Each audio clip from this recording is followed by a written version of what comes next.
What if the most terrifying villain in Game of Thrones isn't the Night King, but a man who's been stealing faces for centuries? What if Roose Bolton died long ago and something else has been wearing his skin? What if Euron Greyjoy isn't just a pirate, but an apocalyptic sorcerer summoning tentacled gods from the depths? Tonight, we dive into the darkest secrets George R.R. Martin buried in his world.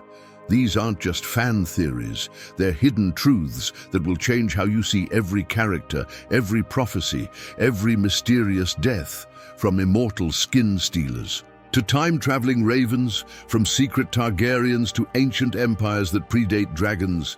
We'll uncover 18 mind-bending theories that reveal the true horror and wonder lurking beneath the surface of Westeros. Some will chill you to the bone. Others will fill you with wonder. All will pull you deeper into a world where nothing is what it seems, and every shadow hides a secret that could reshape everything you thought you knew. Ready to discover what George R.R. Martin really hid in the shadows? Let's begin with the most terrifying theory of all. Theory 1. The Bolt-On Theory. Is Roose Bolton an ancient skin-stealing entity? The North remembers many tales, but some are too terrifying to be spoken aloud. In the shadowed halls of the Dreadfort, seat of House Bolton, whispers tell of unnatural practices older than the wall itself. Lord Roose Bolton stands at the center of these whispers, a man whose very presence inspires quiet terror. Consider the way he moves through the world, with unnerving stillness, his voice never rising above a whisper, forcing others to lean in close to hear his words. His pale, colorless eyes reflect no warmth, no emotion. They are like chips of ice in a face that seems untouched by time's passage. Though past 40, his skin remains smooth and unblemished, as if the years dare not leave their mark upon him. The ancient practice of flaying lies at the heart of this theory. For thousands of years, House Bolton displayed the flayed man proudly upon their banners, continuing this grisly tradition in secret even after it was outlawed. Most assume this was merely to inspire fear, but what if there was a darker purpose? What if, through centuries of this practice, the Boltons, or the entity that now calls itself Roose Bolton, discovered a form of dark magic allowing one to wear another's skin? Think of how the faceless men of Braavos can assume the identities of others. Now imagine this art perfected and perverted, not for temporary disguise, but for prolonged existence. The theory suggests that this entity sustains itself by periodically harvesting the skins of its own descendants, preferably those who inherit its distinctive pale eyes, a trait rarely seen outside House Bolton. When Roose first encountered his bastard son Ramsay as an infant, he nearly killed the child on sight. Yet he stayed his hand when he saw the boy's eyes, pale, ghostly eyes that mirrored his own. He claimed kinslaying was what held him back, a curiously moral concern for a man who would later orchestrate the Red Wedding. More likely, he recognized in Ramsay a suitable future vessel. Consider his strange habits, the regular leeching he undergoes, which he claims is the secret of a long life. Is this merely a medieval medical practice, or something more sinister, a ritual to cleanse or prepare the skin he currently wears? His meticulous avoidance of strong emotions and physical exertion suggests someone carefully preserving a vessel not truly his own. Most telling are his words about his future. Though not an old man, he speaks with certainty that he will not live to see any sons born to his new wife reach adulthood. Ramsay will kill them all, of course, he says with eerie detachment. That's for the best. Boy lords are the bane of any house. These are not the words of a father concerned for his legacy, but of someone preparing for transition, knowing that Roose Bolton will soon need to die so that the entity might live on in Ramsay's skin. Some versions of this theory connect Roose to the others themselves. Old Nan's tales speak of a Night's King who took a bride with skin as pale as moonlight and eyes like blue stars. If Rose, or the original Bolton, was born of such a union, it would explain both his unnatural longevity and his cold, inhuman nature. The name Roose itself appears nowhere else in Westeros, save for Roose Risewell, named after Bolton, and bears a phonetic resemblance to ruse, a deception. Perhaps the greatest deception in the North is not the Bolton betrayal of the Starks, but the ancient horror that has worn the Bolton name through countless generations, watching the petty wars of men with pale, patient eyes. As your eyelids grow heavy, imagine those colorless eyes watching through centuries, a silent predator moving from skin to skin, father to son, surviving while dynasties rise and fall around it, an immortal observer in a land where all men must die. Theory 2. Euron Greyjoys, Eldritch Apocalypse, summoning krakens and dark gods. The salt-crusted shores of the Iron Islands have birthed many fearsome reavers, but none so terrifying as Euron Greyjoy, the Crow's Eye. Where most Ironborn dream merely of plunder and conquest, Euron's ambitions reach beyond the mortal realm, into shadows where ancient slumbering horrors await. Euron's return to the Iron Islands after years of exile brought with him an aura of wrongness that even his hardened seafaring kin could sense. His single blue eye gleams with malice, while the other remains hidden beneath a patch, concealing what some whisper might be. A black eye or something worse, something changed by dark magics. "When men see my sails, they pray," he boasts, but it is not to the drowned god they direct their pleas. The Crow's Eye claims to have sailed farther than any Ironborn before him, venturing into realms most captains dare not approach. He speaks of Valyria, the doom-cursed peninsula where even the bravest sailors fear to tread, with the casual familiarity of one who has walked its smoking ruins. From this forbidden journey, he returned bearing a suit of Valyrian steel armor, black as night, and valued beyond measure. If his tale is true, he is the only man since the Doom to have visited Valyria and lived to tell of it. This is but one impossible journey in his twisted tale. He claims to have visited Asshai by the Shadow, where sorcery flows like water and shadowbinders practice their forbidden arts openly. From these dark pilgrimages, he has acquired not just treasures but knowledge, terrible secrets and spells from the edges of the world. His ship, the Silence, cuts through the waves like a nightmare given form. Its decks are manned entirely by mutes, their tongues torn out by Euron's own hand to ensure they cannot speak of the horrors they have witnessed in his service. The red hull of the Silence is said to be painted with the blood of his enemies, and perhaps his own kin. Most telling of Euron's unnatural aspirations is his possession of Dragonbinder, a massive Valyrian horn banded with red gold and Valyrian steel glyphs. When sounded at the Kingsmoot, the horn killed the man who blew it, burning his lungs from within. "No mortal man shall sound my horn and live," Euron explained, revealing glyphs that supposedly bind dragons to his will. But dragons may be only the beginning of what he seeks to control. In The Forsaken, a preview chapter from the Winds of Winter, we glimpse the true extent of Euron's madness through the eyes of his captive brother, Aeron Damphair. Forced to drink Shade of the Evening, the same substance consumed by the warlocks of Korth to induce visions, Aeron witnesses nightmarish scenes. Euron seated upon a throne of skulls, surrounded by twisted gods of 1,000 faiths, all bowing before him. More terrifying still, Aeron sees Euron as a tentacled creature, half man and half squid, hovering in darkness with a third eye upon his forehead. Euron's captives include priests from various faiths, red priests of R'hllor, Septons, of the Seven and more, all bound to the prows of his ships as living figureheads, their limbs and tongues severed. This is no mere cruelty, but sacrifice, a blood offering to whatever dark power Euron serves or seeks to become. The bleeding star bespoke the end, Euron declares, referring to the red comet seen across the skies of Westeros. These are the last days, when the world shall be broken and remade. A new god shall be born from the graves and charnel pits. The Crow's Eye does not fear the coming darkness. He intends to be its harbinger and perhaps its beneficiary, ascending to godhood through slaughter and sorcery.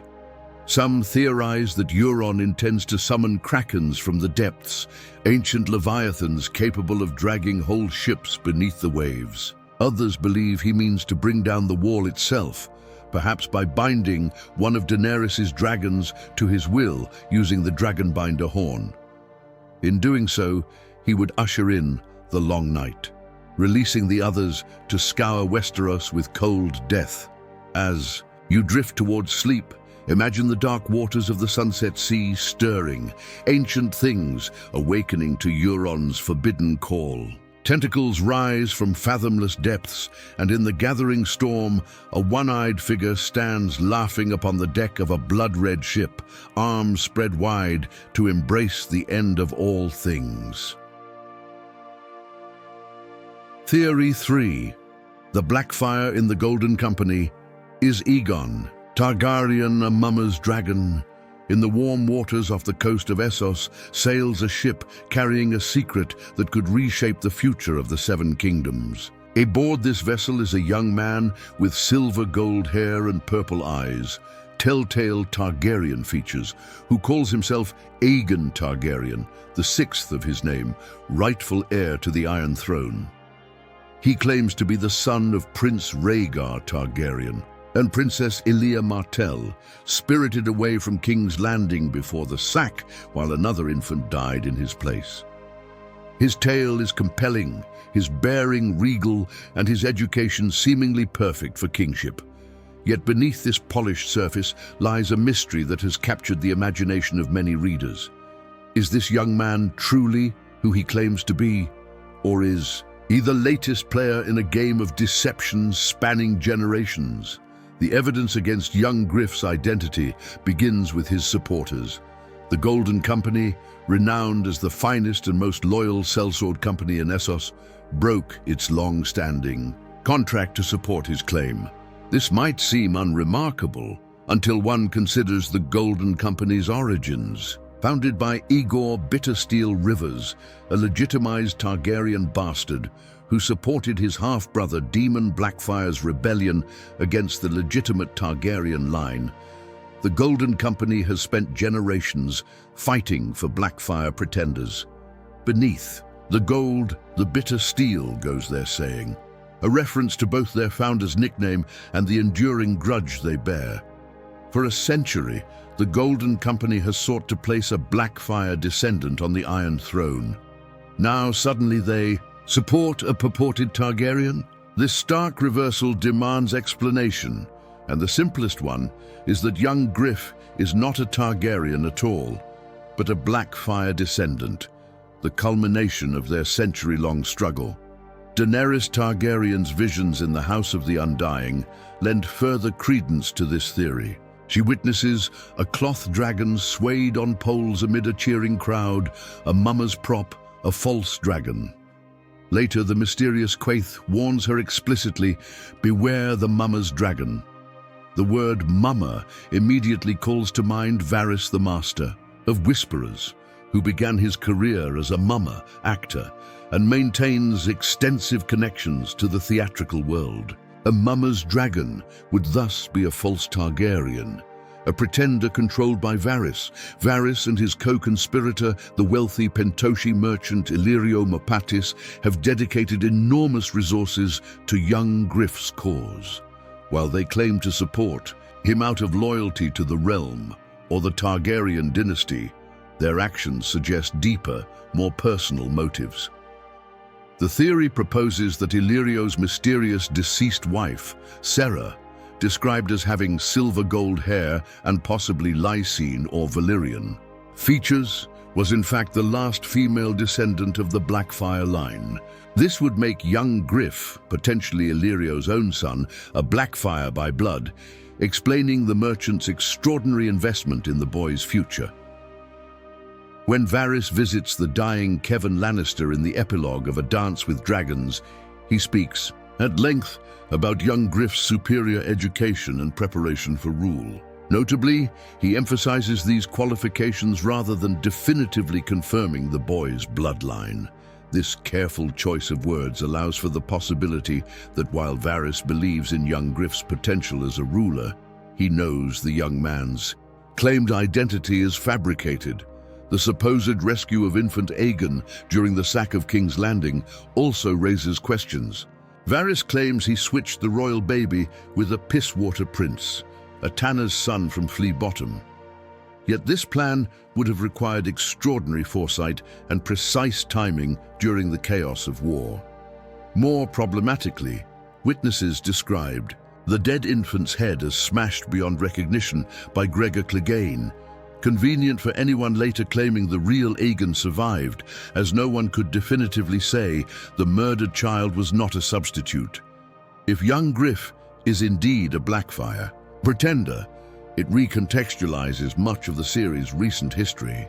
Varys and Illyrio's seeming support of Viserys and Daenerys Targaryen becomes mere misdirection. They never intended for either to succeed, but used them as decoys while preparing their true candidate. The oft-repeated saying that the Blackfyres are extinct in the male line takes on new significance, suggesting the female line still exists, flowing perhaps through Serra to young Griff. As you close your eyes, imagine the threads of this grand deception stretching across decades and continents, a spider's web spun with patience and cunning. In the darkness behind your eyelids, picture a cloth dragon dancing on poles, its shadow falling across the Iron Throne, while in the background, a spider and a cheese merchant whisper of crowns and bloodlines, their true purpose hidden in plain sight. Theory 4. Bran Stark, the Mad King, and the whispers of Burn Them All. The threads of time in Westeros are not as linear as they might first appear. Like the twisted roots of a weirwood tree, they intertwine in ways that challenge our understanding of cause and effect. At the center of one of the most fascinating time paradoxes sits Brandon Stark, the broken boy who became the Three-Eyed Raven, and his possible connection to one of the most pivotal moments in recent Westerosi history, the madness of King Aerys. 2. Targaryen. Bran's journey beyond the Wall revealed powers that few in the realm can comprehend. As a Greenseer, he can not only observe the past, but in limited ways, interact with it. We witness this most dramatically in the heartbreaking origin of Hodor, where Bran's consciousness, straddling past and present simultaneously, created a psychic bridge that shattered young Wylis's mind, leaving him with only one word: Hodor, a broken echo of hold the door. This established ability to influence the past, albeit in tragic, unintended ways, opens the door to a chilling possibility. What if Bran's attempts to prevent the Long Night inadvertently helped catalyze one of the most destructive reigns in Westerosi history? King Aerys II began his rule with promise, but descended into paranoia and cruelty, earning him the name the Mad King.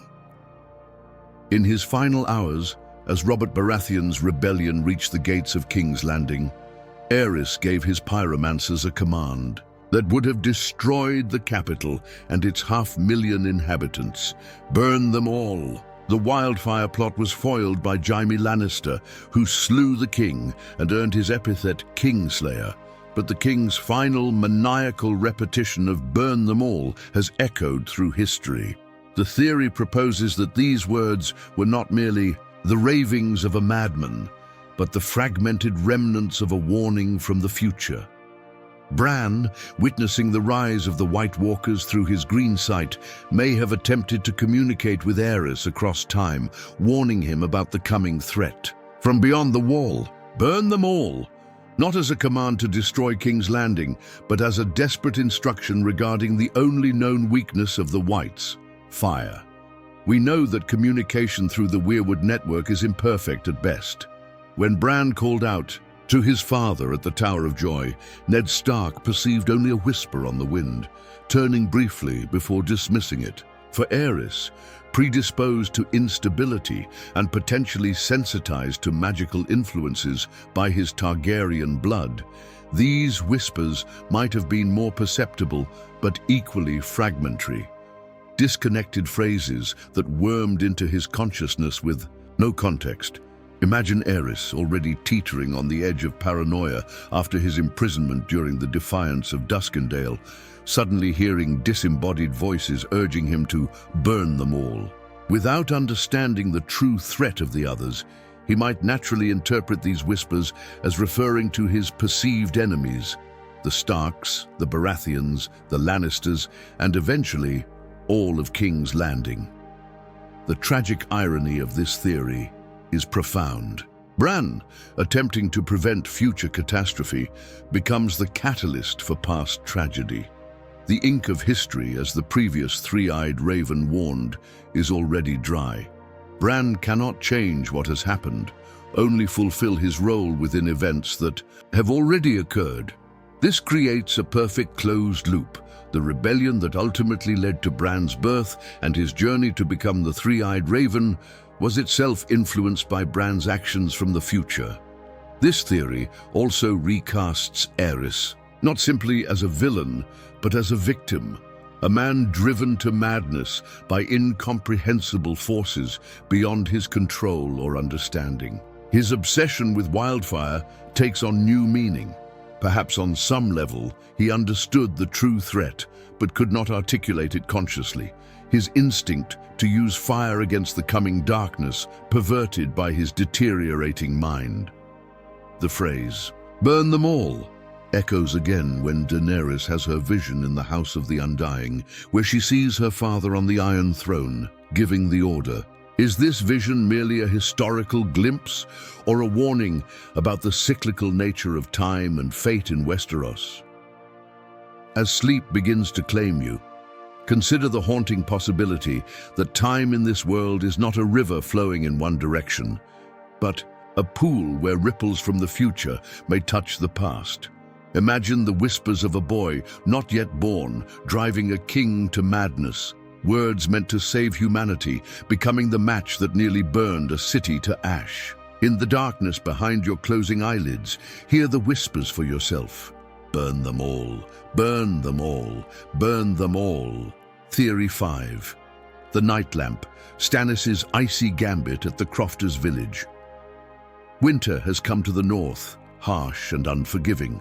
Snowdrifts tower higher than men, and bitter winds cut through the thickest firs. In this frozen wasteland, Stannis Baratheon's army finds itself trapped, caught between the approaching forces of House Bolton and the merciless elements. The self-proclaimed king has made camp at a remote Crofters' village, situated precariously, between two frozen lakes. To many, this position seems a death sentence. Stannis is outnumbered, undersupplied, and immobilized by the weather. Yet a closer examination reveals something more cunning than desperation. King Stannis is not merely awaiting his doom, he's setting a trap of ice and blood, a deadly snare for the approaching frays. This theory, known as the Night Lamp, reveals a military stratagem worthy of the man who held Storm's End through a year-long siege and smashed the Iron Fleet at Fair Isle. The geography is the key. The Crofters' village sits on a narrow strip of land between two frozen lakes. On one lake stands a small island with a weirwood tree, visible even through the worst of the blizzard. Within the village itself is a watchtower topped with a beacon, kept burning through the storm. Stannis' men have been observed digging holes in the ice of the lakes, supposedly for fishing, but these fishing holes serve a darker purpose, strategically weakening the ice's structural integrity. This is where Stannis' knowledge of naval warfare becomes crucial. As former master of ships under King Robert, he understands the treacherous night lamp tactic employed by the pirates of the Three Sisters. These cunning reavers would extinguish true lighthouse beacons on stormy nights and light false ones on dangerous shoals, luring ships to their destruction. Stannis is preparing a land-based version of this ancient trick. As Sir Hosteen Frey leads his forces toward the Crofters' village, they will be blinded by the swirling snow, forced to navigate by the light of Stannis' beacon. Sensing victory over the trapped and starving army, the impetuous Hosteen will likely charge straight for what appears to be the center of Stannis' position. But at the crucial moment, Stannis will douse the true beacon in the watchtower and light a new one on the island in the middle of the lake. The Frey cavalry, heavy in armor and riding at speed, will follow this false light directly onto the weakened ice. Their combined weight will shatter the compromised surface, plunging horses and men into the freezing water beneath. Death will come swiftly, not by sword, but by ice and hypothermia. Those who survive the initial plunge will be slowed and disordered, easy prey for Stannis' disciplined forces waiting on solid ground. There is poetic justice in this strategy. Stannis, who suffered catastrophic defeat on the Blackwater when Tyrion Lannister laid a trap with wildfire, now turns the tables, using deception and the environment as his weapons. The man who worships the Lord of Light will use darkness and false light to destroy his enemies. The rigid, uncompromising king reveals himself as adaptable and cunning when pushed to the brink. The night lamp theory exemplifies the complexity of Martin's world, where wars are won not just through honor or strength, but through intelligence and sometimes ruthless pragmatism.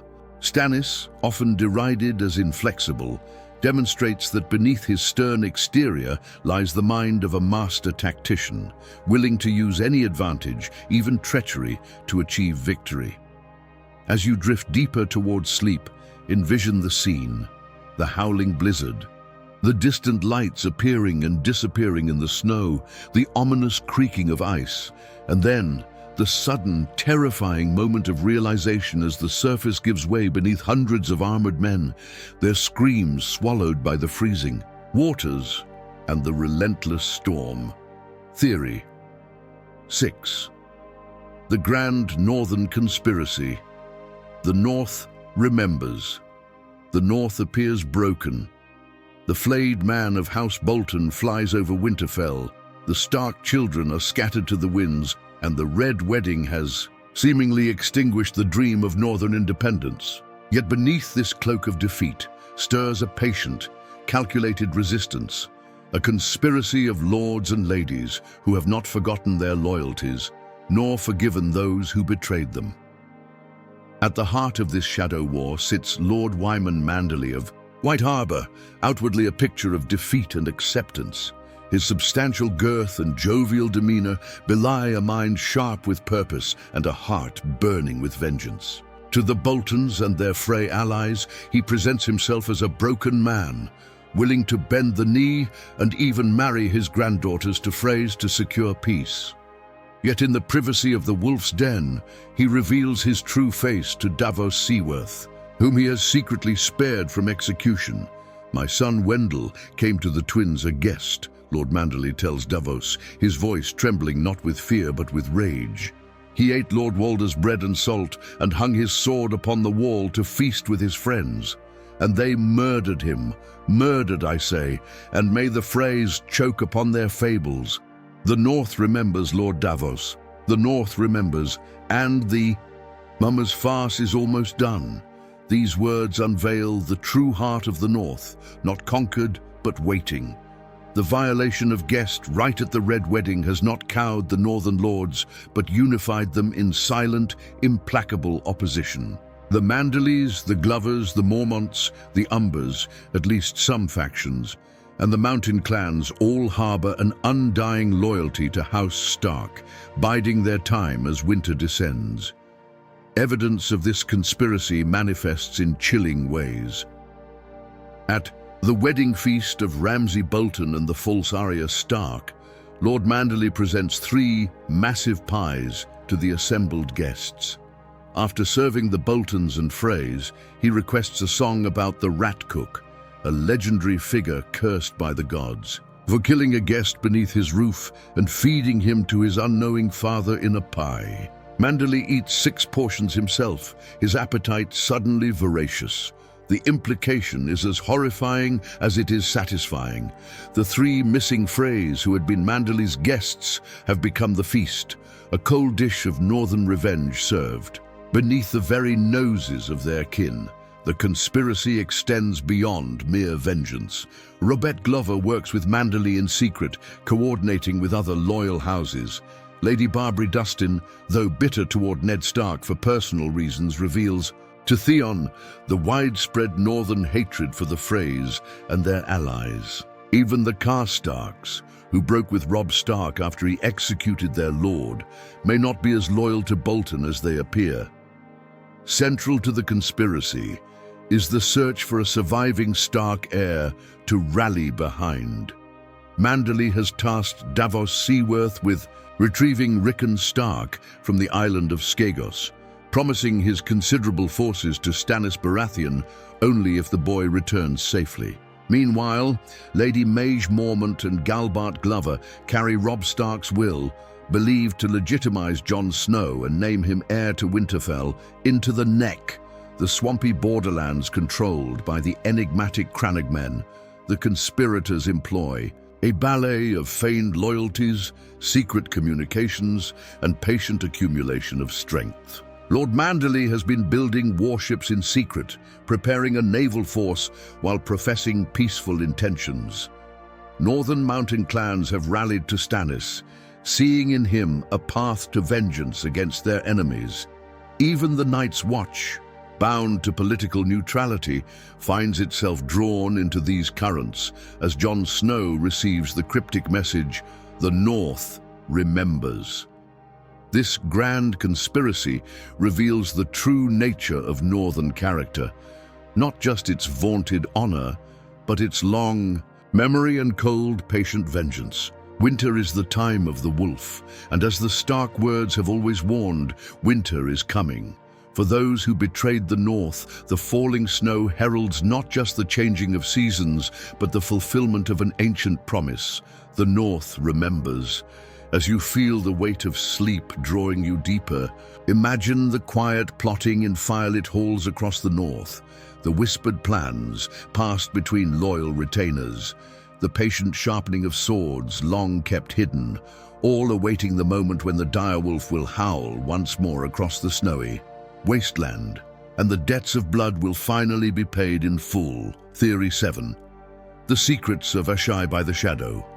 Where dragons stirred and darkness lingers, at the easternmost edge of the known world, where the light of day struggles to penetrate, an eternal gloom stands a city unlike any other. Asshai by the Shadow looms like a dark dream on the shores of the Jade Sea, its massive walls and towering structures built from an oily black stone that seems to drink the light itself. This is not merely a city, but a nexus of forbidden knowledge, a repository of the darkest arts, and perhaps the birthplace of the world's most terrible and wonderful magics. The sheer scale of Asshai defies comprehension.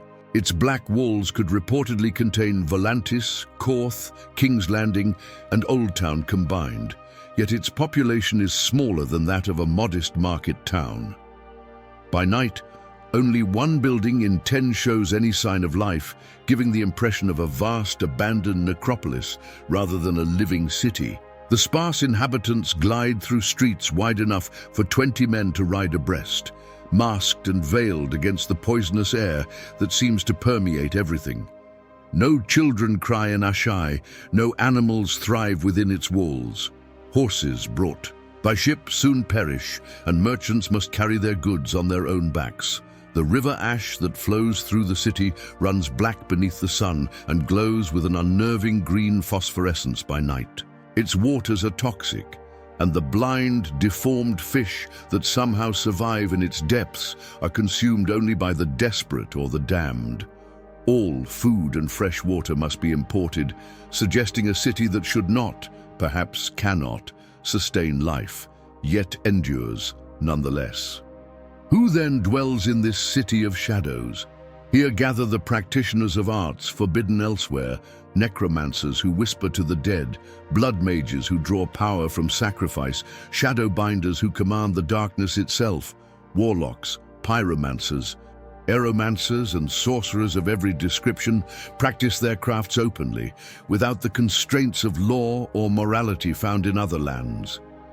No practice is forbidden in Asshai, the histories say, hinting at rituals too terrible to name. Even the shadow binders, like Melisandre and Kaith, who venture forth from this place, are viewed with fear and suspicion throughout the rest of the world. Beyond Asshai stretch the Shadowlands, a realm of perpetual gloom dominated by ghost grass, a pale plant that legends claim will one day cover the world, smothering all other vegetation. At the heart of these lands stands Stygai, the corpse city, a place so terrible that even the Shadowbinders fear to approach its ruins. Whatever dwells there remains unnamed, even in the most forbidden tomes. Despite its current desolation, or perhaps because of it, Asshai is linked to the most ancient and powerful magic in the known world. Texts described as impossibly ancient claim that dragons first stirred in the shadow, tamed by a mysterious people so old they had no name. These proto-dragon lords later brought their beasts and knowledge to Valyria, seeding what would become the greatest empire the world has known. If true, this positions Asshai not as a corrupted remnant, but as the original source of dragon lore, predating even the Valyrian freehold. The legend of Azor Ahai, the hero who fought the darkness with his flaming sword, Lightbringer, originated in Asshai lore. This hero, prophesied to be reborn when the red star bleeds and the darkness gathers, links the city to the most crucial prophecies concerning the fate of the world. Is it mere coincidence that the red priests who await this reborn hero draw their fiery magic from the same traditions that flourished in Asshai? What catastrophe could have reduced such a mighty center of power to its current state? Some suggest that the shadow that gives the region its name is no natural phenomenon, but the residue of some ancient magical cataclysm. Perhaps an experiment or ritual gone terribly wrong, or a war between sorcerers whose weapons were curses, and demons rather than steel. Others believe the shadow is spreading, creeping slowly westward year by year, the physical manifestation of a darkness that threatens to engulf the world once more. Asshai stands as a warning and a temptation, a monument to power achieved at terrible cost, knowledge divorced from wisdom, and magic without restraint. It is a place where the boundaries between worlds grow thin, where whispers from beyond can be heard by those willing to listen, and where the price of such listening is often one's humanity. As you sink deeper into the embrace of sleep, envision the silent, shadow-bound streets of this ancient city, the masked figures moving between buildings impossibly old, the green glow of the poisoned river illuminating runes carved in forgotten tongues, and ask yourself, what secrets still wait to be discovered in the darkness beyond the farthest light? Theory 8. The Gravedigger of Quiet Isle, Sandor Clegane's redemption. Among the misty wetlands where the Trident meets the sea stands a small, peaceful sanctuary known as the Quiet Isle. Here, brothers devoted to the faith of the Seven live in silent contemplation, atoning for past sins through humble labor and prayer. It is a place of healing for both body and soul, where broken men come to find peace. When Brienne of Tarth visits this island in her search for Sansa Stark, she encounters a curious figure, a novice brother of immense stature working as a gravedigger. His face remains hidden beneath the cowl of his robe, as is customary for those who have not taken final vows. He walks with a pronounced limp, yet his enormous frame dwarfs even Brienne herself, who stands taller than most men. As she watches, this silent giant gently pets a dog, a small, tender gesture from hands that seem built for violence. This humble gravedigger, theory suggests, is none other than Sandor Clegane, the fearsome warrior known throughout the Seven Kingdoms as the Hound. The last confirmed sighting of Sandor Clegane had been grim indeed. After being grievously wounded in a tavern brawl near the Crossroads Inn, he traveled briefly with Arya Stark before his condition worsened. Feverish and unable to ride, he begged Arya to grant him the mercy of a quick death. Instead, she left him propped against a tree to die slowly, refusing his request but taking his silver. Yet the elder brother, the leader of the Quiet Isle, speaks of Clegane in curious terms when Brienne inquires about him. "The Hound is dead," he says, choosing his words with careful precision. He tells Brienne that he himself found Sandor Clegane dying beside the Trident and buried him there. When pressed further, he adds that Sandor Clegane is at rest. These statements appear contradictory until one considers that the elder brother is speaking metaphorically about death. He himself once died as a warrior during the Battle of the Trident, only to be born again as a man of faith. The death he describes could be spiritual rather than physical, the death of the Hound. As an identity, while Sandor Clegane the man lives on, seeking redemption, several pieces of evidence strengthen this theory. The elder brother demonstrates an intimate knowledge of Clegane's history and inner torments, details he could have learned only through confession. He describes Sandor as a soul in torment and speaks with understanding of the childhood trauma inflicted by Gregor Clegane that shaped his younger brother's fear of fire and capacity for violence. Most compelling is the presence of Sandor's massive warhorse, Stranger, in the monastery stables. Renamed Driftwood by the brothers, this fierce destrier remains as ill-tempered as ever, allowing only the elder brother to approach him.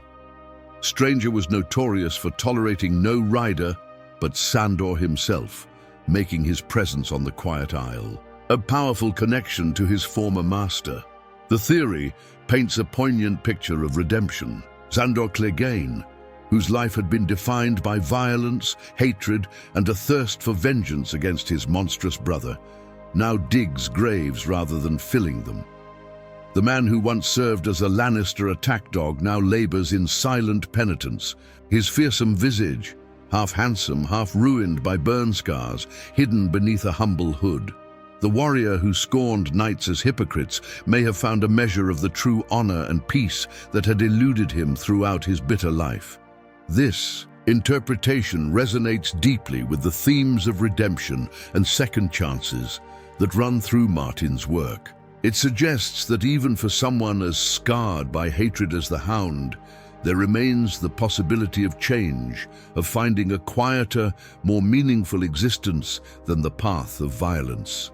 The image of this broken warrior digging graves, literally burying his past, offers a moment of grace in a story often marked by the inescapability of one's nature and deeds. As sleep begins to overtake you, picture the mist-shrouded shores of the Quiet Isle, the rhythmic sound of a spade cutting earth and a massive hooded figure working in peaceful silence. A man once defined by rage, now finding solace in the simplest of labors, one shovelful of soil at a time. Theory 9. Treaty of the Shadow. Shira Seaster's lingering game. In the shifting sands of Essos, Daenerys Targaryen encounters many strange figures during her journey to reclaim the Iron Throne. None is more enigmatic than Quaithe of the Shadow, a woman forever hidden behind a lacquered red mask, who appears and disappears like a phantom to deliver cryptic warnings and prophecies. To go north, you must go south. To reach the west, you must go east. To go forward, you must go back, and to touch the light, you must pass beneath the shadow. These riddling words are but a sample of Keith's mysterious guidance, always pointing toward shadows and secrets yet to be uncovered. Later, she warns Daenerys of those who will seek her and her dragons. The glass candles are burning. Soon comes the pale mare, and after her the others. Kraken and Dark Flame, Lion and Griffin, the Sun's Son and the Mummer's Dragon. While Quaithe's identity remains concealed behind her mask, A compelling theory suggests she is none other than Shiera Seastar, one of the great bastards of King Aegon IV Targaryen, a woman born more than a century before Daenerys' day, who should by all rights be long dead. Shiera Seastar was a legendary beauty in her time, the bastard daughter of Aegon the Unworthy and his ninth mistress, Serene of Lys, who died giving birth to her.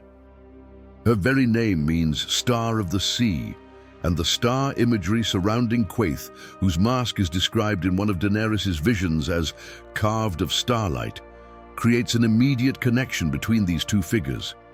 Famed for her mismatched eyes, one blue, one green, her silver gold hair and her bewitching beauty, Shiera was also rumored to dabble in the dark arts. Tales claimed she bathed in blood to maintain her youth and beauty, and that she possessed an extensive knowledge of potions and spells. Her intelligence and love of books and learning were as renowned as her physical charms. Most significantly, she was the lover of Brynden Rivers, better known as Bloodraven, another great bastard who served as Hand of the King before being exiled to the Night's Watch, and who later became the Three-Eyed Crow, guiding Bran Stark beyond the Wall. If Quaithe is indeed Shiera Seastar, several intriguing possibilities emerge. How has she survived for over a century? The answer may lie in the magic she was rumored to practice. Perhaps those tales of bloodbaths were not mere slander, but references to actual blood magic rituals that extended her life far beyond its natural span. Her connection to Asshai, a city where the darkest forms of sorcery are practiced openly, strengthens this possibility. The theory becomes even more fascinating when one considers the relationship between Shiera and Bloodraven. These two were not merely lovers, but kindred spirits, both intelligent, both interested in the mystical and magical, both operating in the shadows of power. While Bloodraven worked from the frozen north to guide Bran Stark, representing the ice aspect of the prophesied Song of Ice and Fire, Shiera as Quaithe could be working from the fiery east to guide Daenerys, representing fire. This suggests a centuries-long plan orchestrated by these two powerful, magically enhanced beings. A grand design that involves placing certain pieces on the board at precisely the right moments. The distance between them becomes not a separation, but a strategic positioning, covering both key fronts in the coming war against darkness. Quaithe's ability to appear to Daenerys across vast distances, seemingly projecting herself through some form of magical communication, aligns with the rumors of glass candles being relit in Old Town, ancient Valyrian artifacts capable of facilitating such distant visions and communications. A sorceress from Asshai, especially one with Valyrian blood like Shiera, would likely know how to utilize such devices. If this theory holds true, it transforms our understanding of recent events in Westeros and Essos. What appeared to be the chaotic aftermath of Robert's rebellion and the resurgence of magic in the world becomes part of a pattern laid down long ago by two of the most brilliant minds of a previous era, working across time and distance to combat a threat they foresaw centuries before others recognized it.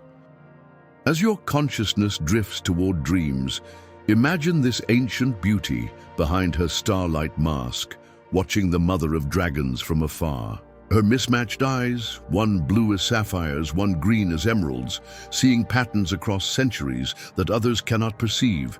Her delicate hands weaving a tapestry of fate that began long before any living person drew breath. Theory 10. Where did Drogon take Daenerys? To Valyria, Asshai, or a place of resurrection? The final moments of Daenerys Targaryen's life unfolded in the ashen ruins of the Red Keep. Betrayed by her lover and kinsman Jon Snow, she collapsed with his dagger in her heart, her dreams of breaking. The wheel dying with her, but death was not quite the end of her story. In a scene of raw, primal grief, her last surviving dragon, Drogon, discovered his mother's body and released a roar of anguish that shook the very stones of the castle. What followed was unexpected. Rather than turning his wrath upon Jon Snow, Drogon directed his fury at the Iron Throne itself, melting the ancient symbol of power into a pool of molten metal with jets of dragonfire. Then, with heartbreaking gentleness, he gathered Daenerys' lifeless form in his massive claws and flew eastward into the dawn sky. Where he took her and why has become one of the most poignant mysteries of the saga's conclusion. Several possibilities present themselves, each rich with symbolic meaning and narrative potential.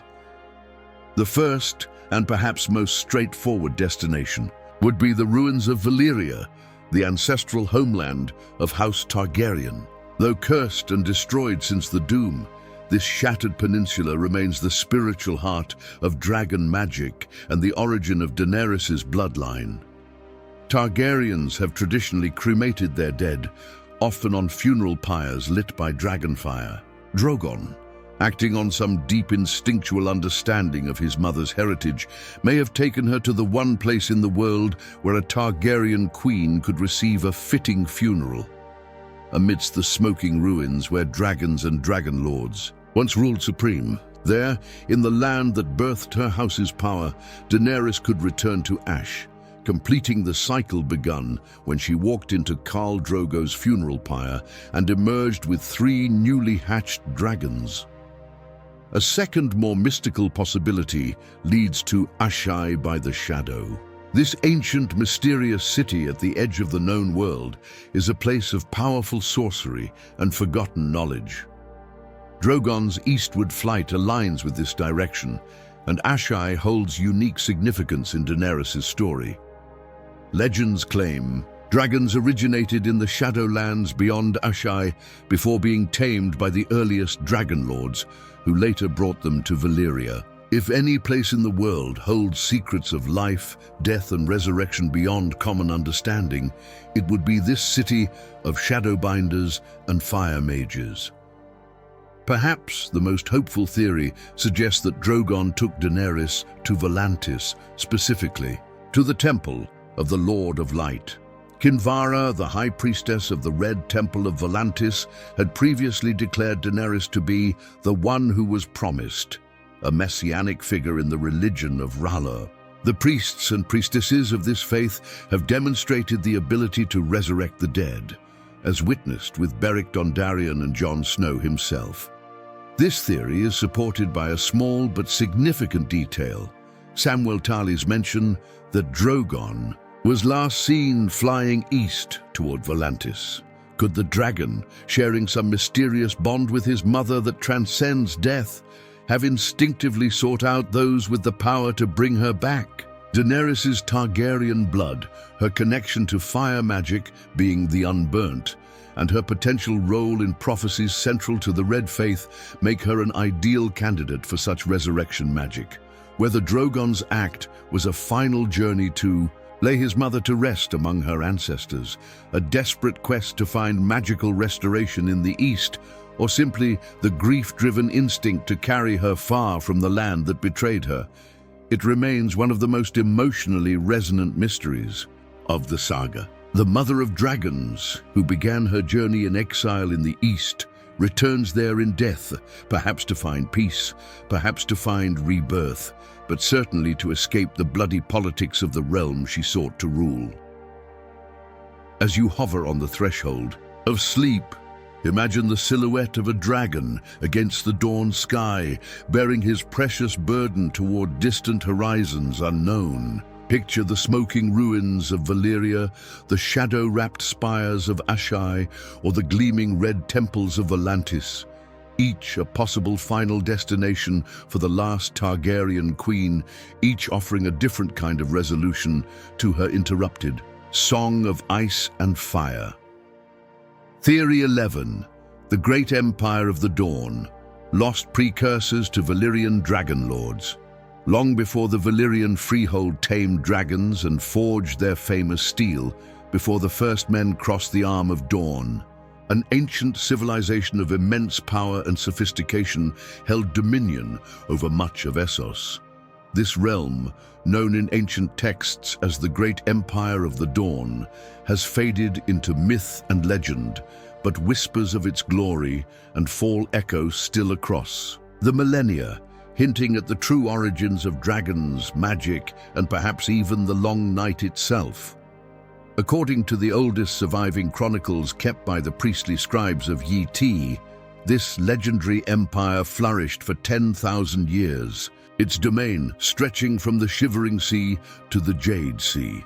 It was ruled by a line of god-emperors who claimed descent from the Lion of Night and the Maiden Maid of Light, the deities central to Yi Tish religion. The first of these rulers, known simply as the God on Earth, reigned for 10,000 years, establishing a golden age of peace, plenty, and magical advancement.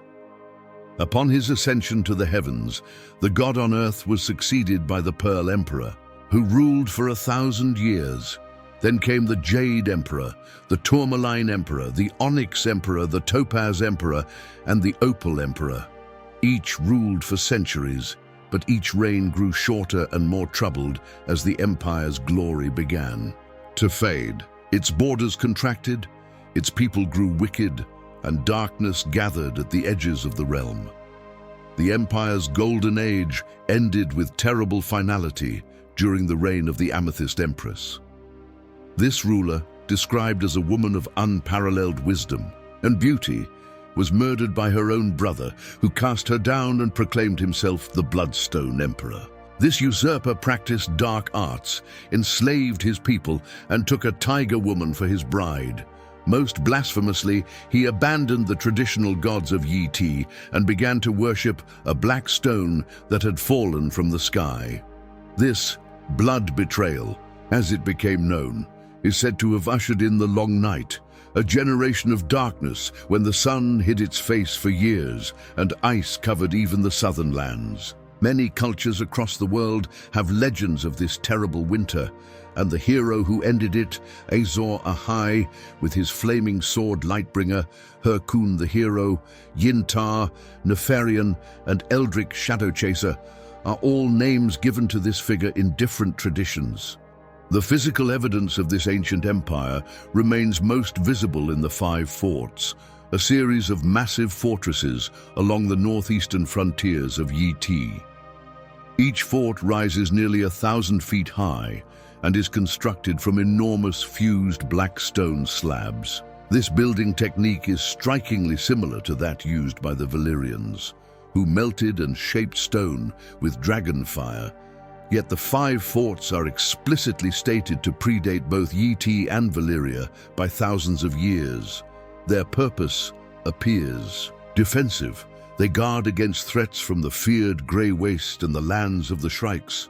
But what empire could build such monumental structures, and what enemies were so terrible they required such formidable barriers? Similar mysterious structures of fused black stone appear throughout the known world. The foundation of the High Tower in Old Town, the ancient fortress of Battle Isle, the Seastone Chair of the Iron Islands, and the oily black stone of Ashai and Yin.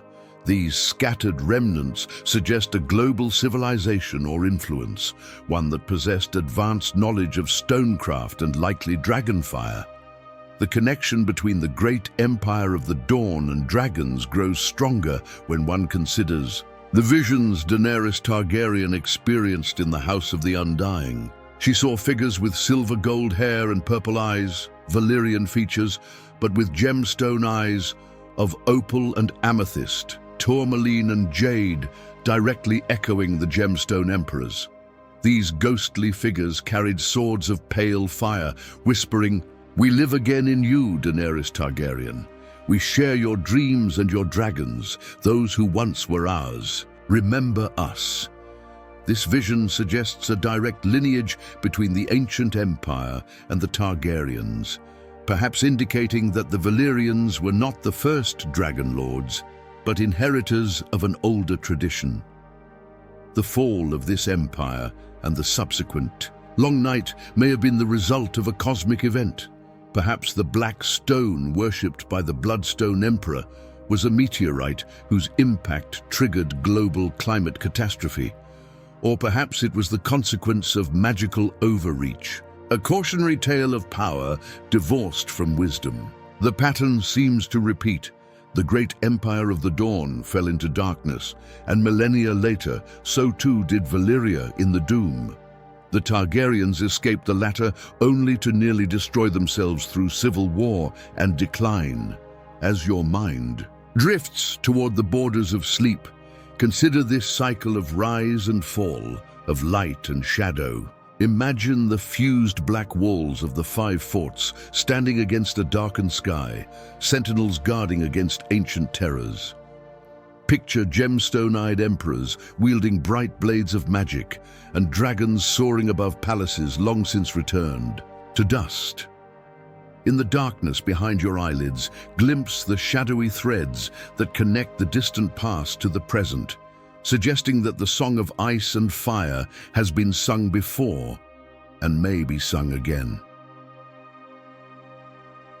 Theory 12. The Doom of Valyria.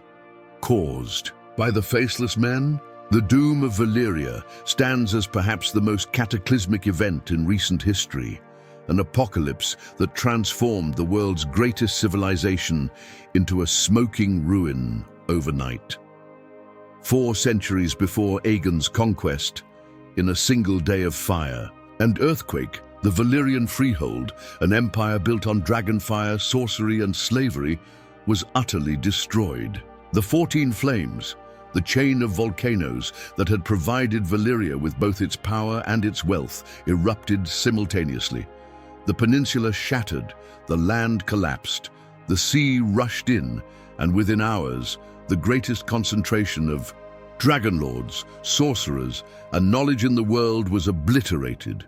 The doom is often attributed to natural causes, a catastrophic geological event perhaps triggered by Valyria's extensive mining and magical tampering with the 14 Flames. But what if this disaster was no accident of nature? What if it was the most ambitious and terrible assassination ever conceived, orchestrated by the most skilled killers in the known world, the Faceless Men of Braavos?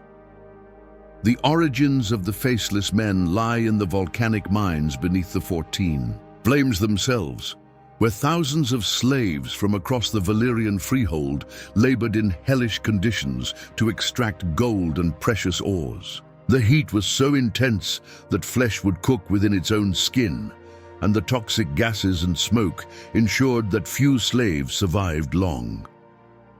In this crucible of suffering, the first Faceless Man was born.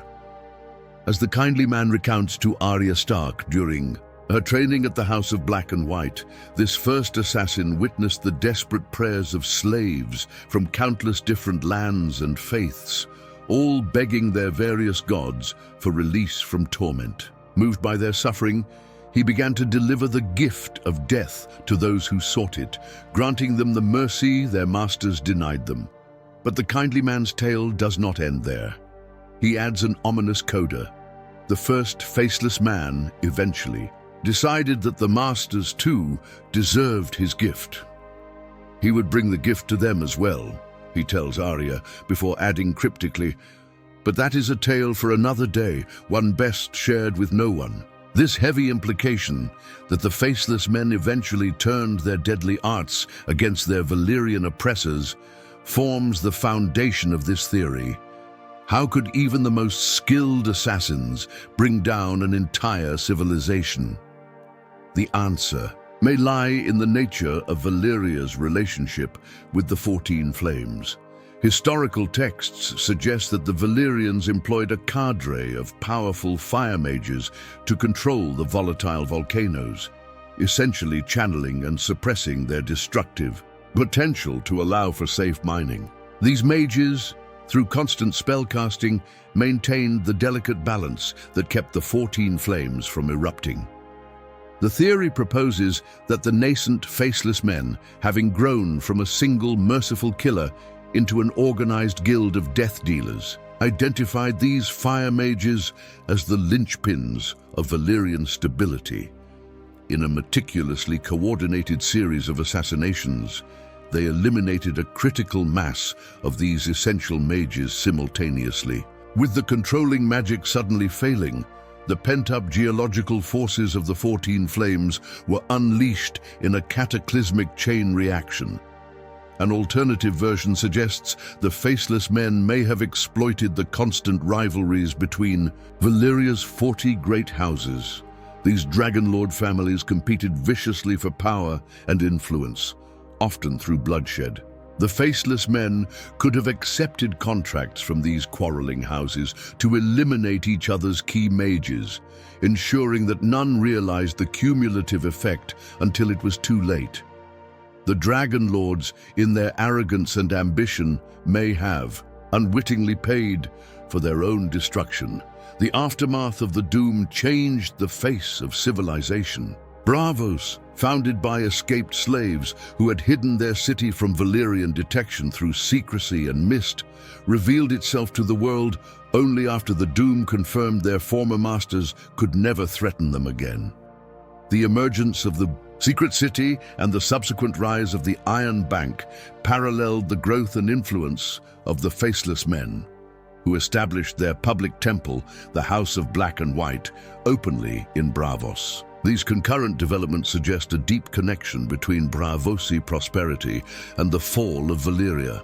If this theory holds true, it recasts the Doom as an act of monumental vengeance, perhaps the greatest instance of poetic justice in history.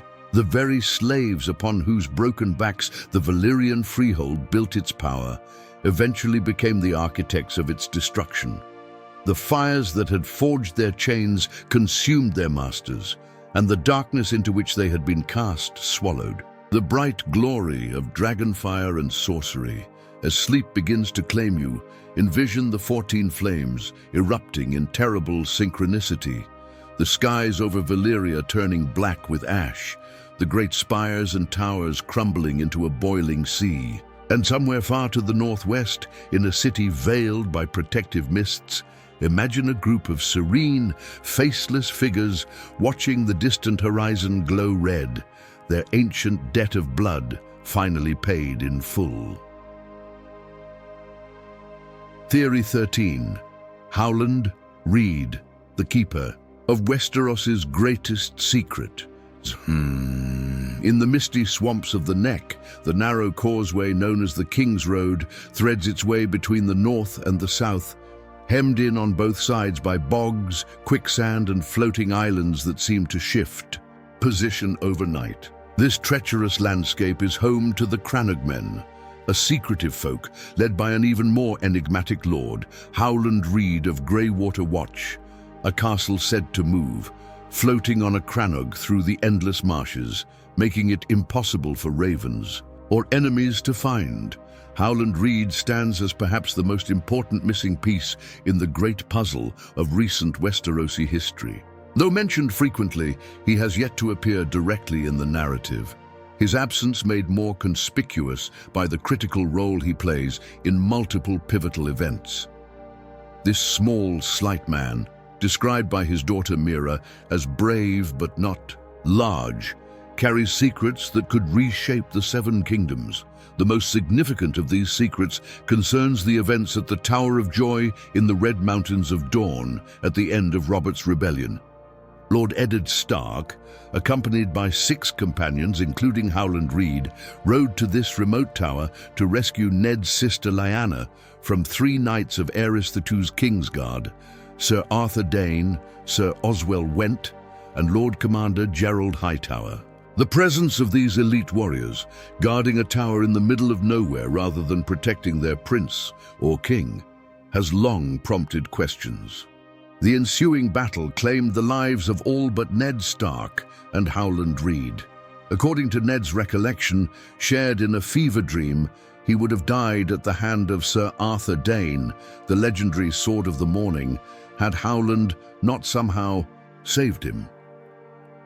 The nature of this intervention remains unknown, but it cemented a bond of loyalty between the 2 men. What they found within the tower was Lyanna Stark, dying in a bed of blood, a phrase strongly suggesting childbirth complications. Her famous last words, "Promise me, Ned," and the promise he made have haunted Eddard Stark throughout his life. The most widely accepted interpretation is that Lyanna extracted a vow from her brother to protect her newborn son, Jon Snow, by claiming him as his own bastard, thereby shielding the child from Robert Baratheon's wrath, as Robert would surely have killed any child of Rhaegar Targaryens.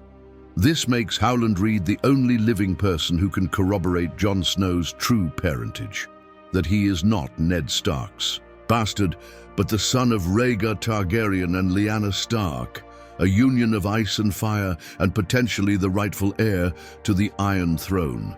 This knowledge alone would mark Howland as one of the most dangerous men in Westeros, a keeper of truth that could ignite another war or unite the realm. Yet this may not be the only secret Howland carries. Before the pivotal tourney at Harrenhal, where Rhaegar Targaryen crowned Lyanna Stark as Queen of Love and Beauty, setting in motion the events that would lead to war, Howland Reed spent a winter on the Isle of Faces in the God's Eye Lake. This mysterious island, covered in ancient weirwood trees and inhabited by the enigmatic Green Men, has been a sacred site since the pact between the First Men and the Children of the Forest thousands of years ago. What Howland learned there among the old gods remains unknown, but it may encompass deeper truths about the children, the old gods, the others beyond the wall, or ancient magic returning to the world. It seems no coincidence that his son Jojen possesses green sight, prophetic dreams that led him and his sister Mira to seek out Bran Stark and guide him beyond the wall to the Three-Eyed Crow. The Reed's involvement suggests Howland has some understanding of the mystical forces awakening in the north, and the role the Starks must play in the coming darkness. Howland's prolonged absence from the main narrative, neither appearing at Winterfell during important gatherings of Northern Lords, nor sending representatives other than his children, speaks to his caution and the weight of his knowledge. Greywater Watch's inability to be found, unless its lord wishes it, adds a layer of physical protection to his secrets. The Crannogmen themselves, skilled in stealth, poison and guerrilla warfare, form a formidable barrier between Howland and those who might seek to extract what he knows. As your consciousness drifts ever closer to the realm of dreams, imagine this small, wise lord in his moving castle, surrounded by mist and memory, watching the Game of Thrones unfold from afar. Picture the burden of knowledge he carries, truth that could crown kings or topple them, secrets of ice and fire, of ancient pacts and coming wars. In the darkness behind your closing eyelids, consider that sometimes the most powerful players are those who remain unseen, guarding their knowledge until the perfect moment when the fate of a world hangs in the balance. Theory 14. The Imp's Hidden Fire. Is Tyrion Lannister a secret Targaryen? Behind the shrewd mind and bitter wit of Tyrion Lannister may lie a secret of dragonfire and royal blood. This theory, compelling in its narrative symmetry yet contentious in its implications, suggests that Tyrion is not the son of Tywin Lannister at all, but rather the bastard child of King Aerys Thekun Targaryen and Joanna Lannister, making him a hidden scion of House Targaryen. The shadow of doubt over Tyrion's parentage begins with the documented obsession that Aerys II, the Mad King, harbored for Joanna Lannister. Court records and witnesses such as Sir Barristan Selmy confirm that Aerys took unseemly liberties with Joanna during the bedding ceremony at her wedding to Tywin, a humiliation that Tywin never forgot. Years later, during an anniversary tournament, at King's Landing in 272 AC, Aerys made lewd remarks about Joanna that enraged Tywin, who attempted to resign as Hand of the King, though Aerys refused his resignation. The timing of this second documented incident proves crucial. Tyrion was born in 273 AC, less than a year afterward. While history records no explicit liaison between Aerys and Joanna, the opportunity for either a consensual affair or, more darkly, a forced encounter existed during this visit to the capital. If such an encounter occurred, it would place Tyrion's conception at precisely the right time. Tywin's lifelong contempt for Tyrion transcends what one might expect, even from a father who blames his son for his wife's death in childbirth. Men's laws give you the right to bear my name and display my colors, since I cannot prove that you are not mine, Tywin once told Tyrion, a curiously specific phrasing that hints at deeper doubts. His dying words, uttered as Tyrion's crossbow, bolt pierced his bowels with a venomous declaration, "You are no son of mine." These could be read as merely the final curse of a hateful father, or as the release of a truth long suppressed. Tyrion's physical appearance offers further circumstantial evidence. While Cersei and Jaime are described as classically Lannister with their golden hair and green eyes, Tyrion is noted for his hair so pale blonde it appears almost white in certain lights, closer to the Targaryen silver gold than Lannister gold. More striking is the description of his eyes, one green Lannister, and one so dark it appears black, or in some descriptions, dark purple, a color associated with Valyrian bloodlines. This mismatched feature is particularly intriguing as Shiera Seastar, a Targaryen bastard, was also famous for her mismatched eyes. Beyond physical traits, Tyrion's childhood was marked by a fascination with dragons that borders on obsession. He confessed to Jon Snow, "When I was your age, I used to dream of having a dragon of my own. I used to start fires in the bowels of Casterly Rock and stare at the flames for hours, pretending they were dragon fire." Such dreams are common among Targaryens, whose blood carries an ancient connection to these creatures. His intellectual approach to this interest, studying dragons through books and history, mirrors his circumstances. A dragon with no knowledge of his true nature, experiencing the pull of his heritage without understanding its source. The depth of Tywin's hatred gains a new dimension through this lens. If Tyrion were the product of Aerys raping or seducing his beloved wife, perhaps the only person Tywin ever truly loved, it would explain the particular virulence of his loathing. Tyrion would be not merely the cause of Joanna's death, but the living embodiment of Tywin's greatest humiliation, a constant reminder that the one woman he treasured had been taken by his greatest rival, willingly or not. The irony that this child, not his true-born son Jaime, inherited his intellect and strategic mind would only deepen the wound. This theory elegantly positions Tyrion as one of the prophesied three heads of the dragon, alongside Daenerys Targaryen, and Jon Snow, himself likely the son of Rhaegar Targaryen and Lyanna Stark. All three would share Targaryen blood but represent different facets of that legacy. Daenerys, the conqueror born in exile, Jon, the hidden heir raised in the north, and Tyrion, the outcast, who navigated the treacherous waters of court politics. Each has suffered, each has been an outsider, and each may have a role to play in fulfilling ancient prophecies. Opponents of this theory argue it would diminish the tragic irony central to Tyrion's relationship with Tywin, that the son, Tywin, rejected, is the one most like him in intellect and capacity for rule. There is poignancy in Tyrion being Tywin's true son in all ways except the one that matters most to Tywin: physical perfection. Making Tyrion a Targaryen might undercut this thematic resonance. As your mind edges toward the threshold of sleep, contemplate the possibility that behind the shrewd green and black eyes of the imp lies the blood of old Valyria. Consider how a man who has always felt like an outsider, even in his own family, might react to discovering his true heritage, and how the dragon dreams of his childhood might take flight in ways he never imagined possible. Theory 15. The dragon has three heads, Rhaegar's obsession and its true meaning. In the shadowed corridors of the Red Keep, Prince Rhaegar Targaryen, heir to the Iron Throne, silver-haired and melancholy, spent long hours among ancient tomes and scrolls, searching for answers in prophecies most had forgotten. Unlike his father Aerys II, whose madness manifested in paranoia and cruelty, Rhaegar's obsession took a scholarly form, focused on a single cryptic phrase: "The dragon has 3 heads." This enigmatic statement became the cornerstone of Rhaegar's worldview and may have driven him to actions that ultimately tore the realm apart. But what did these words mean to the last dragon, and what might they signify for the future of Westeros?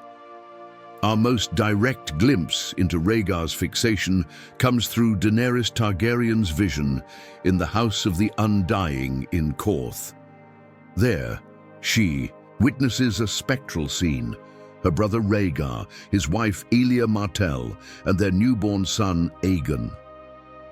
As Rhaegar gazes at the infant, he pronounces, "He is the prince that was promised, and his is the song of ice and fire." Then, seemingly aware of Daenerys' presence across the gulf of time, he adds, "There must be one more. The dragon has 3 heads." This vision illuminates Rhaegar's understanding of the prophecy. He initially believed his son Aegon to be the prophesied prince destined to save the world from darkness. However, his statement, "There must be one more," is crucial. It suggests he believed 3 individuals were necessary to fulfill the prophecy completely. Having already fathered 2 children with Elia, Rhaenys and Aegon, Rhaegar likely sought a 3rd child. Given that Elia's difficult pregnancies had left her unable to bear more children safely, Rhaegar may have felt compelled to look elsewhere for the 3rd head of the dragon. This interpretation casts the Crown Prince's actions in a new light. His apparent abduction of Lyanna Stark, the incident that sparked Robert's rebellion, may have been motivated not by mere passion, but by prophetic necessity. If Rhaegar believed that only through a union with Lyanna could he produce the 3rd head of the dragon, it would explain his willingness to risk political fallout. Indeed, if Jon Snow is the child of this union, Rhaegar's instincts may have been correct in a way he could not have fully comprehended. The 3rd head would be the literal embodiment of ice, Stark, and fire, Targaryen. The symbolism of the 3-headed dragon runs deep in Targaryen history. The sigil of House Targaryen, a red 3-headed dragon on a black field, originated with Aegon the Conqueror and his sisters, Rhaenys and Visenya, who conquered Westeros with their 3 dragons. This triumvirate of dragon riders established the pattern Rhaegar seemed to believe would repeat: 3 Targaryens, 3 dragons, 3 world-changing figures united in purpose. With the birth of Daenerys' 3 dragons, Drogon, Rhaegal, and Viserion, the literal means for fulfilling this prophecy returned to the world. Who then might be the 3 heads of the dragon in the current era? Daenerys Targaryen herself, the mother of dragons and last confirmed Targaryen, is the most obvious candidate for the 1st head. Her bond with Drogon, the largest and most fearsome of her dragons, is already established. Jon Snow, if he is indeed the son of Rhaegar and Lyanna as widely believed, would be the natural 2nd head, perhaps destined to ride Rhaegal, the dragon named unknowingly after his father. The 3rd head remains more contentious. If Tyrion Lannister is actually the son of Aerys II and Joanna Lannister, he would be another hidden Targaryen, completing the trio. Alternatively, if young Griff Aegon VI is truly Rhaegar's son, who survived the sack of King's Landing rather than a Blackfyre pretender, he could claim this role. Other candidates include Bran Stark, whose warging abilities might allow him to control a dragon through different means, or even characters with more distant Targaryen ancestry. The true meaning of the prophecy remains elusive. Is it literal, Three dragon riders fighting together against a common foe. Or symbolic, three individuals whose combined qualities and actions will save the world. Did Rhaegar interpret it correctly, or did his obsession lead him down a path that ironically helped fulfill a prophecy different from what he imagined? As your consciousness drifts toward the borders of sleep, ponder the words that haunted a prince and perhaps changed the course of a kingdom. The dragon has three heads. In the dancing shadows behind your eyelids, imagine three dragons soaring against a darkened sky, their riders silhouetted against flames, the fate of a world balanced on their wings, and the fulfillment of an ancient promise that has shaped destinies across generations. Theory 16, the Valonqar's shadow, who is the little brother destined to kill Cersei. On a rain-swept day in the woods outside Casterly Rock, a young Cersei Lannister and her friend Melara Heatherspoon sought out a woods witch known as Maggie the Frog. Demanding to know her future, the golden-haired girl received prophecies that would haunt her every step into adulthood. After foretelling that she would marry not a prince, but a king, that another queen would cast her down, and that her children would die before her, Maggie delivered the most chilling prediction of all. And when your tears have drowned you, the Valonqar shall wrap his hands about your pale white throat and choke the life from you. The High Valyrian word Valonqar, as her scepter later translated, means little brother. This ominous prediction has shadowed Cersei's life, shaping her into the paranoid, ruthless woman she became. But the identity of this prophesied killer remains one of the saga's most debated mysteries, with multiple candidates and interpretations casting long shadows over the Queen Regent's fate. Cersei herself has never doubted that the Valonqar refers to Tyrion, her younger dwarf brother. Her hatred for him runs bone deep, beginning with their mother Joanna's death, giving birth to him, and intensifying through years of perceived slights and humiliations. When Tyrion was accused of poisoning Joffrey, Cersei saw it as confirmation of his monstrous nature. His subsequent escape and murder of their father Tywin transformed him in her mind into the kinslaying demon she had always feared. Her conviction is absolute. Tyrion is coming to fulfill the prophecy and take her life. This certainty drives many of Cersei's most destructive actions. She offers lordships and positions of power to anyone who brings her Tyrion's head, flooding the realm with opportunistic hunters.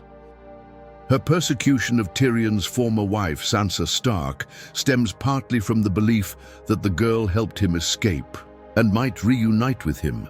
Even her growing paranoia toward her remaining advisors is tinged with fear that they might secretly support her hated brother. Yet, Cersei's fixation on Tyrion may blind her to a more likely candidate, Jaime, her twin brother and longtime lover. Though born minutes after Cersei, Jaime is technically her little brother, qualifying him as a Valonqar. The poetic symmetry of this possibility is undeniable. The two entered the world together, with Cersei emerging first and Jaime holding her foot, a detail that Cersei herself recalls with proprietary pride. That these twins, once so inseparable they shared a womb, could end with one taking the other's life creates a narrative circle of profound tragedy. Their relationship, once the core of their identities, has deteriorated significantly. Jaime's experiences as a captive, his loss of his sword hand, and his growing disillusionment with Cersei's cruelty and political machinations have driven a wedge between them. When she was imprisoned by the Faith of the Seven and sent him a desperate letter begging for his help, Jaime commanded it burned without response, a shocking rejection from a man who once declared he would kill anyone who stood between them. Several textual clues support Jaime's potential role as the Valonqar. Bran Stark's early vision of Jaime and Cersei in the tower at Winterfell, where he perceived them as wrestling and thought Jaime was hurting Cersei, could be foreshadowing their final confrontation. The twins have often spoken of their fates being intertwined, with declarations like, "We will die together as we were born together," establishing a framework for their mutual end. The prophecy specifies hands, plural, which presents an interesting consideration for Jaime, who lost his right hand. Theories suggest he might use his golden prosthetic hand, recalling the line from The Hands of Gold, a song about Tyrion's murder of Shae. Hands of gold are always cold, but a woman's hands are warm. Alternatively, the Valonqar might use the golden chain of the hand of the king, composed of linked hands, creating a grim wordplay on the prophecy. If Jaime were to kill Cersei, what would drive him to such an act? One compelling possibility is that he would do so to prevent her from committing an atrocity similar to the Mad King's wildfire plot. A Mad Queen scenario. Jaime, who killed Aerys II to save King's Landing, might find himself forced into a terrible echo of that moment, becoming a Queenslayer as well as a Kingslayer, and in both cases acting to save countless innocent lives from a ruler consumed by destructive rage. Other candidates for the Valonqar emerge when considering broader interpretations. The prophecy does not explicitly state it must be Cersei's little brother. It could be any little brother. This opens the door to figures like Sandor Clegane, the younger brother of Cersei's champion Gregor, the Mountain Clegane, or even Arya Stark, wearing the face of a little brother through her faceless men training. However, the context of Maggie's prophecy, delivered as part of a reading of Cersei's personal fate, strongly implies a familial connection. The Valonqar is likely either Tyrion or Jaime, with the dramatic weight of the narrative increasingly favoring the latter. The golden twin who began life holding his sister's foot and might end it with his hands around her throat. As you sink deeper towards sleep, envision the golden twins of Casterly Rock, once inseparable, now set upon diverging paths that may yet converge in one final fatal embrace. In the gathering darkness behind your eyelids, hear the whisper of a witch from long ago, speaking words that spin a web of destiny across decades. The Valonqar shall wrap his hands about your pale white throat. Theory 17. The true nature of the others. More than just ice demons? Beyond the wall, in the lands of always winter where no human has ventured and returned to tell the tale, ancient beings stir as the long summer fades. The others, or White Walkers as they are commonly known, move south with the coming cold, bringing with them the endless night that old Nan's stories have warned of for generations. These pale warriors mounted on dead horses, accompanied by legions of reanimated corpses, represent the ultimate threat to the living in the eyes of most, Westerosi. Yet the common perception of the others as mindless, malevolent ice demons bent solely on destruction may be as simplistic as it is terrifying. There are hints throughout the lore suggesting these beings possess intelligence, culture, and potentially even comprehensible motives, a theory that recasts them not as elemental forces of evil, but as an ancient race with their own agenda, their own history, and perhaps even legitimate grievances against the realms of men. George R.R. Martin himself has provided the most compelling evidence for this more nuanced view. When asked about the others, he explicitly stated they are not dead, but rather a different sort of life, inhuman, elegant, dangerous. He compared them to the Sidhe, fairies of Celtic mythology, suggesting beings of ethereal beauty and ancient power rather than rotting ice zombies. This description paints a picture of the others as something wholly other, not a corruption of humanity, but a parallel form of intelligent life adapted to the extreme cold. Their appearance supports this interpretation. The others are described as graceful and almost delicate, with milk-white skin and flesh pale as milk that seems to shift and reflect their surroundings like camouflage. Their armor appears to be made of reflective ice that changes color with movement, suggesting sophisticated craftsmanship.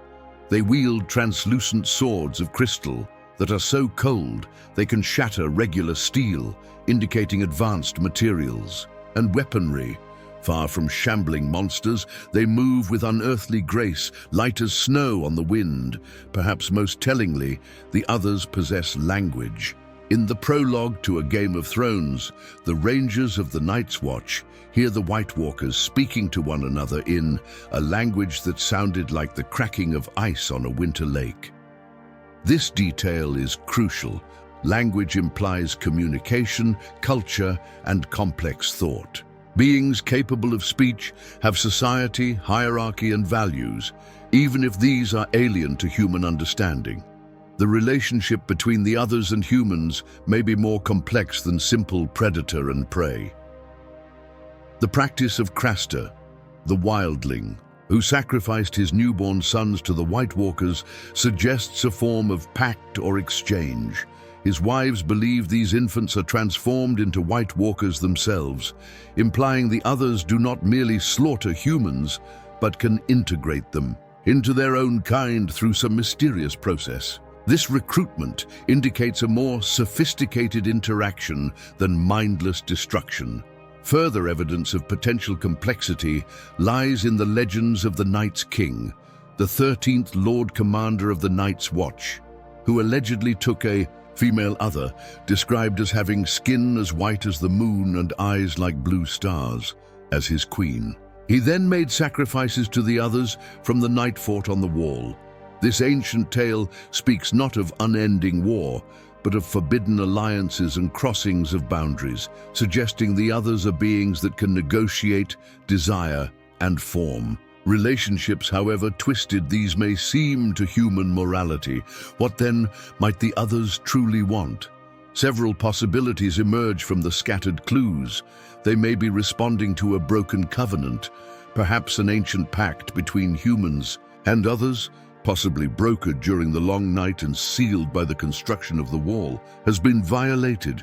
The return of dragons to the world, the resurgence of fire magic, or some other shift in the magical balance could be perceived as a breach of treaty by these cold beings. They could be fleeing something even worse in the far north.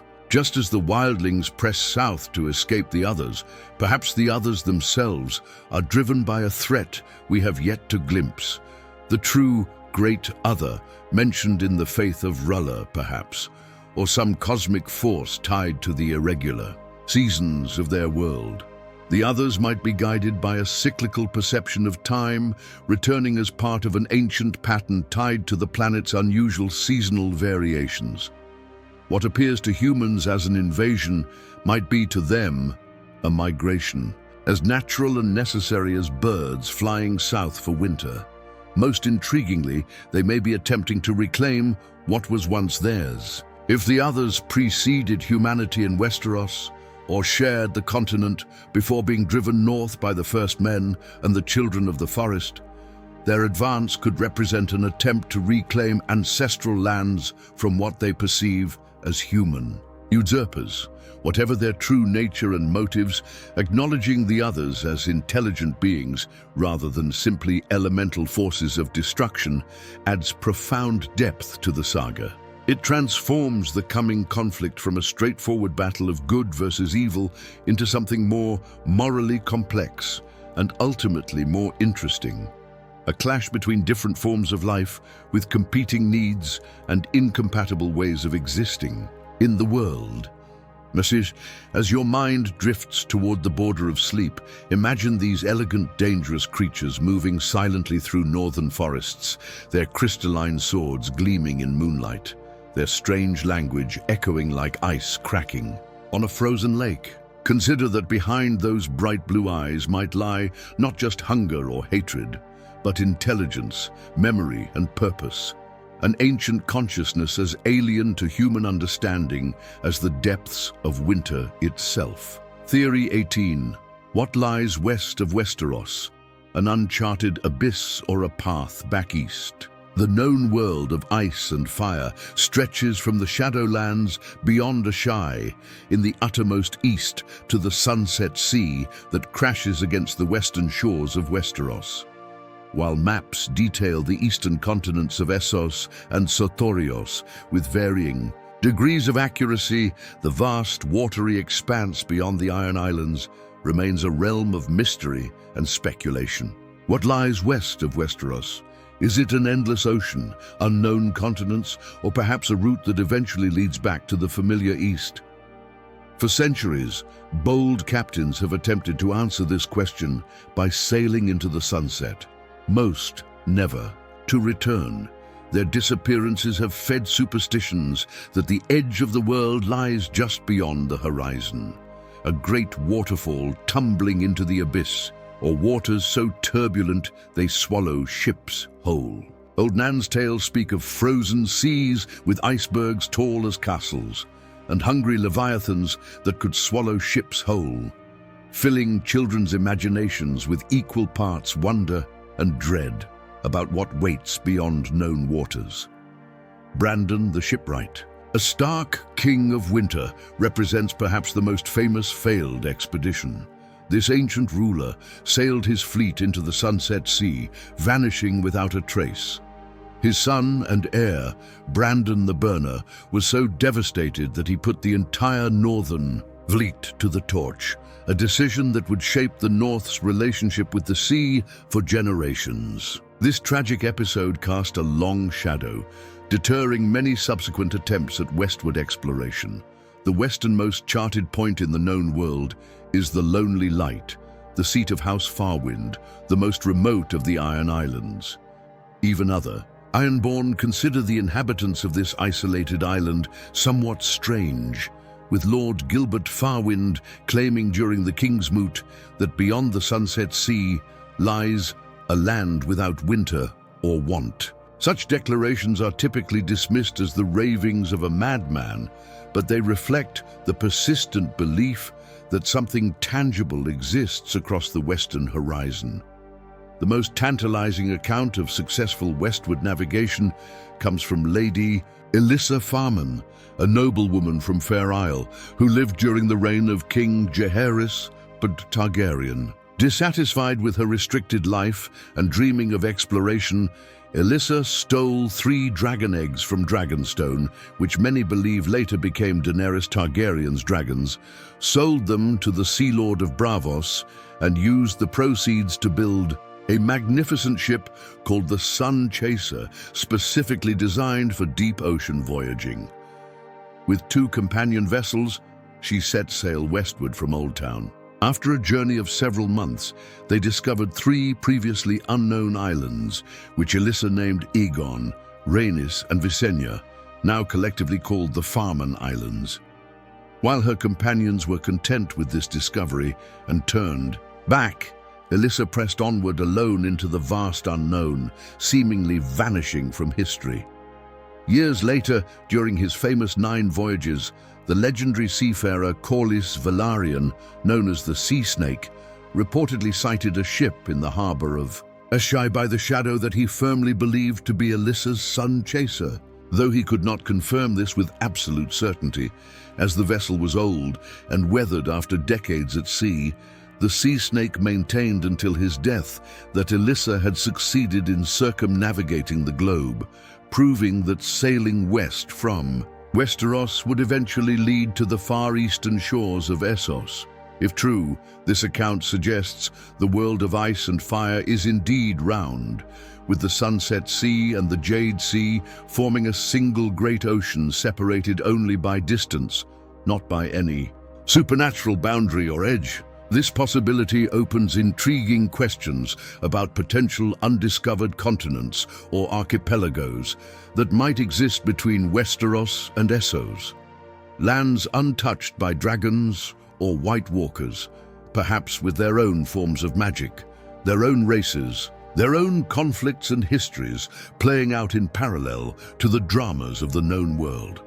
The spherical world theory is supported by the fact that the eastern edge of known Essos features the same climatic pattern as western Westeros, temperate conditions giving way to colder regions in the north, the Shivering Sea, and warmer ones. To the south, the Jade Sea, consistent with the planet tilted on its axis. Additionally, in Korth, astronomers have created mechanical devices showing heavenly bodies orbiting one another, suggesting an understanding of celestial mechanics that would include a round world.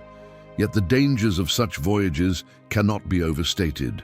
The vast distances involved, the unpredictable weather of open ocean, the limited food and water ships can carry, and the difficulty of accurate navigation all conspire against successful crossings. Many ships that disappeared may have simply run out of supplies before reaching any land, their crews succumbing to thirst, starvation, or mutiny. After the conclusion of the series, when Arya Stark decides to sail west of Westeros to discover what's west of Westeros, she embarks on the same journey that has tempted explorers throughout the ages, a quest into the unknown, driven by the human desire to pull back the veil of mystery and see what lies beyond. Whether she found new lands, returned to known shores by circling the globe, or joined the ghostly company of those lost to the Sunset Sea, remains her story alone. As you drift toward the edge of sleep, imagine standing on the westernmost shore of Westeros, watching the sun sink into the endless blue horizon. Picture ships with white sails growing smaller as they venture toward that golden path on the water, some never to return, others perhaps finding wonders beyond imagination. In that liminal space between waking and dreaming, consider that the greatest adventures are those whose endings remain unwritten, journeys into the unknown that mirror our own passage into the mystery of sleep. As the candle gutters low and sleep beckons, let us reflect on the nature of these theories that have occupied our minds this night. They are more than mere speculation or fan fiction. They represent a collective engagement with George R.R. Martin's intricate world, a testament to the depth and complexity of his creation. The theories we've explored exist on multiple levels of likelihood. Some, like the secret Targaryen heritage of Jon Snow, have been all but confirmed within the narrative. Others, like the skin-changing nature of Roose Bolton or the precise fate of Daenerys in Drogon's claws, remain delightful speculation, fertile ground for the imagination. The beauty of Martin's work lies in this ambiguity, the deliberate gaps, and mysteries that invite readers to participate in the creation of meaning. Prophecies play a central role in many of these theories, and Martin himself has described prophecy as a double-edged sword. In Westeros, as in our world, predictions are often misinterpreted or fulfilled in unexpected ways. Cersei's Valonqar prophecy, Rhaegar's obsession with the prince that was promised, and Quaith's cryptic warnings to Daenerys all demonstrate how prophecy shapes events not through magical predestination, but through the actions of those who believe in them. Rhaegar's belief in the three heads of the dragon led him to Lyanna Stark, setting in motion the events that would eventually place their son Jon Snow in position to face the others. These theories also reveal the layered nature of history within the story. The current conflicts echo ancient patterns, the others return, dragons are reborn, Targaryens conspire for the throne, and the faceless men move in shadows as they have for centuries. This cyclical view of time creates a world that feels genuinely ancient, where the past is never truly gone, but continues to influence the present in ways both obvious and subtle. Perhaps most significantly, these theories speak to the human desire for pattern and meaning. We seek to connect scattered clues, to find order in apparent chaos, to glimpse the grand design behind seemingly random events. In this way, theorizing about Westeros mirrors our approach to our own world. We tell stories to make sense of what we observe, to transform isolated incidents into coherent narratives. As you stand now at the threshold of sleep, let these theories wash over you like gentle waves. Some may persist in your thoughts, others may dissolve into the mists of memory, but all have served their purpose in creating a momentary escape into a world of ice and fire. Perhaps in your dreams, you'll find yourself in the crypts of Winterfell, or sailing beyond the edge of the map, or witnessing the ancient splendor of the great empire of the dawn. For in dreams, as in theories, the only limitation is imagination. Sleep well, and remember, in the words so often whispered across the narrow sea, Valar Morghulis, all men must die, but first they must dream.